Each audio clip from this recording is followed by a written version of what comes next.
Family meeting, guys. I did not want to have to be the one to tell you this, but some of the advice that y'all are giving Gen Z on the internet is criminal, and I'm coming for you. But equally, I am so scared of being called a boomer in this video. And on that note, hi, hello, my name is Emily Durham. Welcome back to my channel. I'm a career coach and a careers content creator. Basically, my job is to help you thrive in yours. Right off the bat, I do have to let you know I am 5 days out from a mild concussion, so if I seem off, you're correct, good observation, but I promise what I'm saying I am still very accurate on because I wrote the notes before I hit my head on a doorknob, because yes, that is how I got my concussion. I need to hold your hand as I say this. The office siren aesthetic is not office appropriate. The crowd screams. Here's the thing, I think the office siren aesthetic, as depicted on screen here, is hot. I think y'all look stunning. The cute little mini skirts, the button downs, it's very late 90s, early 2000s, kind of hot mom aesthetic. I think if Lorelai Gilmore worked in an office, this is exactly how she would be dressing. When I started seeing office siren as an aesthetic pop up on TikTok, I was like, yeah, get your flowers. You girls look hot. And then I started to see something very perturbing, very disturbing to me. The girls were wearing that to the office.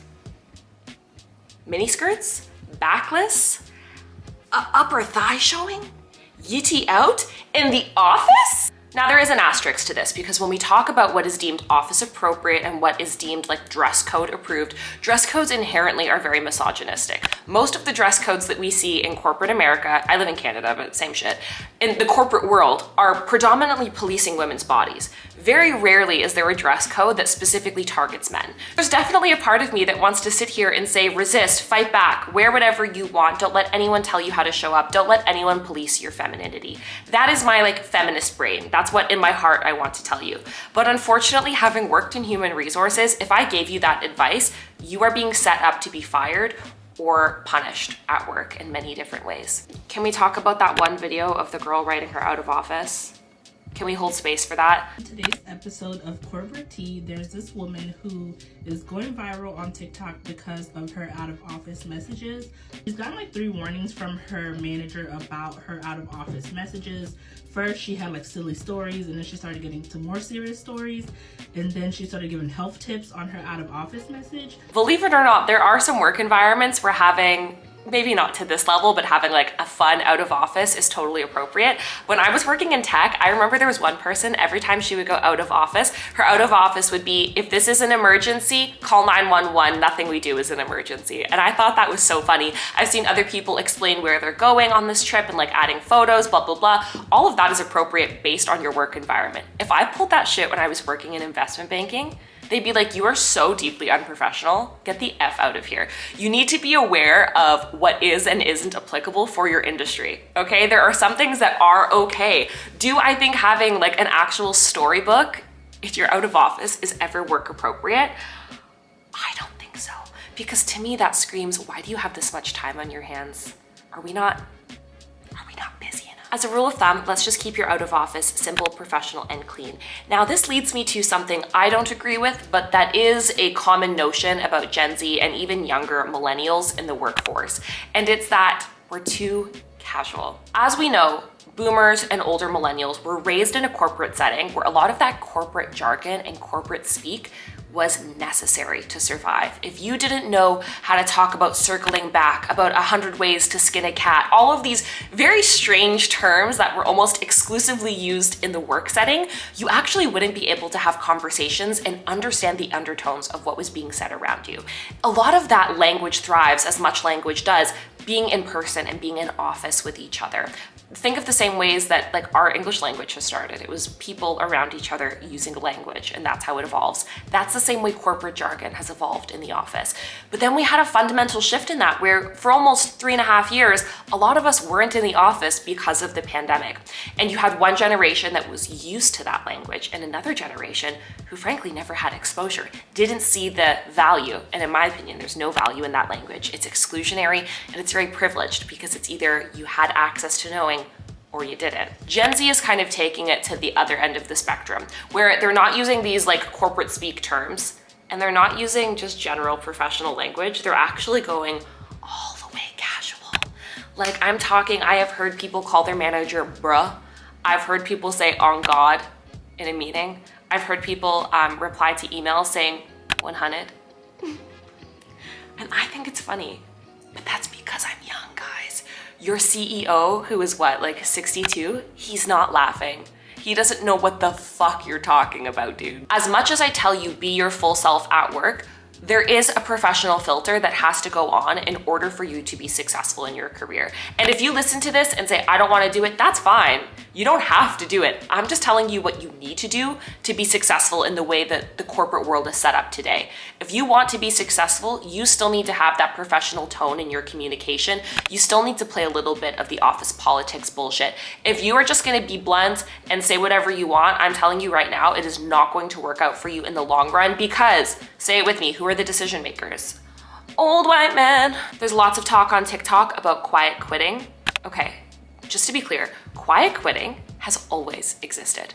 You don't need to announce that you are quiet quitting. I am seeing so many people vlog, here's how I'm quiet quitting my job. Girl, be quieter. And if you don't know what quiet quitting is, it's basically when you start to retreat and do less of your job. Basically, like you mentally check out of your job in an effort for you to conserve your energy, and most likely at the same time you're applying to other jobs. It's basically you saying, I'm not giving you my all. What I've seen some people start to do is like announce it a little bit, where they're saying, oh no, I'm quiet quitting. No, shh. If you're quiet quitting, do it with your chest. Where we have been led astray, and my generation has been led astray as well, is the impact of digital footprint. You see all of these influencers getting canceled for out-of-pocket tweets they sent out 2 or 3 years ago, and we've kind of gotten used to that. What I believe we're going to start to see is employers fundamentally spending more time and efforts on monitoring employees' social media. I think that's going to happen because of the legislation and discussion around TikTok as a platform. Employers are going to start to follow suit, which means your digital footprint has always mattered, but it matters more now than it ever has. I know for a fact most employers are Googling people before they send out a job offer. They're checking in on their socials. If you're at a work event, they're checking to see what you've posted there. And is that ethical? No, but is it happening? Yeah, it is. So be really thoughtful about your digital footprint. Do not let these people doing some next shit on the internet fool you into thinking that it won't catch up to them, because sometimes it does. I don't know who needs to hear this, but please do not record your confidential customer calls or team meetings and put them on TikTok. Even if someone says something out of pocket, even if someone says something funny, just don't. Because at the end of the day, if you actually read your company's privacy policies, I have a concussion. If you actually read your company's privacy policies, you are the one in the wrong. You are the one who can get fired. This is the shit people do not tell you when they post on social media, trust me. And even if you don't get fired, it all goes back to how employers are looking at your social media. And if they see maybe that you post things you shouldn't on the internet, like confidential information, they may not move forward with you as a candidate because of that. I fear it's time we talk about your office parties. Now, I know some of your office holiday parties might have already happened, but there's office parties all the time. I don't know who needs to hear this.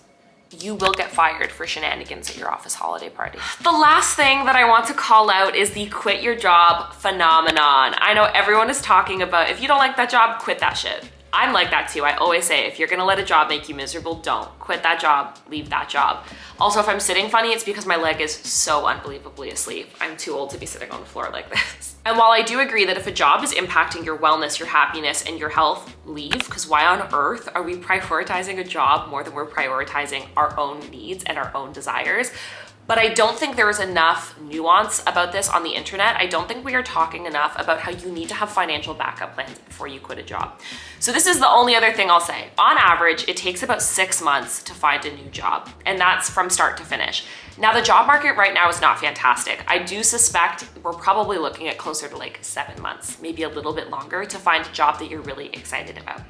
That is not there to scare you. What I'm saying is it's always easier to find a new job when you already have a job. So that is one option you can take before you quit. Just start applying aggressively. If not, have you made sure you have enough funds in your bank account to survive up to 6 months? Do you have side hustles that can sustain you? Are you taking on part-time work? All I'm saying is if you are listening to people on the internet who are abruptly quitting their jobs to start a startup, you don't know their financial situation. Mommy and daddy might be helping. In fact, I can almost guarantee mommy and daddy are helping them financially. Be responsible about your money. My takeaway from this entire video is that a lot of the advice online and what you're seeing online is not inherently bad, but it misses context. And the last thing I want to leave you guys with is I think there's a lot of talk on the internet that I really don't agree with, where people are shaming Gen Z basically for not putting up with shit at work. Keep that up. I eat that up. I love that you are a generation that is prioritizing your family, your friends, and your health above companies that have never prioritized us.